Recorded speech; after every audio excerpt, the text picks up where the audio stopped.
ना काहू से दोस्ती और ना काहू से बैर। भारत की यह रणनीति पिछले कई दशकों से कई अंतर्राष्ट्रीय मंचों पर बड़ी गेम चेंजर साबित हुई है। इस रणनीति के तहत भारत अमेरिका और रसिया दोनों में से किसी भी खेमे में जाने से बचता है और अपनी जरूरतों के हिसाब से दोनों ही खेमे से लाभ लेने की कोशिश करता है। इसी रणनीति के तहत भारत रसिया से सस्ता क्रूड ऑयल खरीदता है तो वहीं दूसरी तरफ अमेरिका से ट्रेड डील करने की बात करता है। किंतु अब यूएस प्रेसिडेंट डोनाल्ड ट्रंप ने एक ऐसी चाल चली है जिसका मुख्य उद्देश्य भारत को दोनों में से किसी एक खेमे में शामिल करना है। दोस्तों, अमेरिकी संसद एक ऐसा कानून पास करने जा रही है कि अगर कोई देश रसिया से सस्ता कच्चा तेल खरीदता है तो अमेरिका उसके ऊपर 500% तक की टैरिफ लगा सकता है।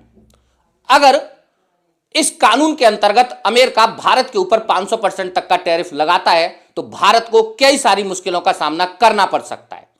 अगर मैं बात करूं तो भारत के एक्सपोर्ट अमेरिका के लिए बिल्कुल जीरो हो जाएंगे। साथ ही साथ जो रुपया आज 90 रुपए पर ट्रेड कर रहा है वो बढ़ के 100 रुपए या उससे भी पार चला जाएगा। महंगाई अपने चरम पर होगी। इंडिया अमेरिका के दबाव में आकर के अमेरिका के साथ ट्रेड डील करता है तो इसका परिणाम यह होगा कि अमेरिका का कहना है कि वो इंडिया के ऊपर जो टैरिफ का रेट है वो 25% तक घट जाएगा, यानी केवल भारत को 25% टैरिफ देना पड़ेगा। अमेरिका से इंडिया को सस्ता कच्चा तेल भी मिल सकता है और कई सारे लाभ हो सकते हैं, लेकिन इससे कई सारी समस्याएं या संभावनाएं भी जुड़ी हुई हैं।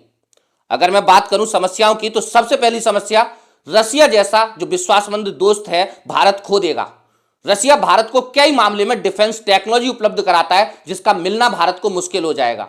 और दूसरी और जो सबसे इंपॉर्टेंट बात है वो ये है कि इंडिया पूरे तरीके से अमेरिका पर निर्भर हो जाएगा। इंडिया का सबसे ज्यादा बिजनेस अमेरिका के साथ है और साथ ही साथ अपनी ऊर्जा जरूरतों के मामले में भी इंडिया अमेरिका पर निर्भर हो जाएगा, जो भविष्य में इंडिया के लिए एक बड़ी समस्या बन सकता है। और इसी बात को देखते हुए भारतीय प्रधानमंत्री मोदी जी ने कहा है कि भारत किसी के दबाव में झुकेगा नहीं और वो अपने हिसाब से ट्रेड डील पर निर्णय लेगा।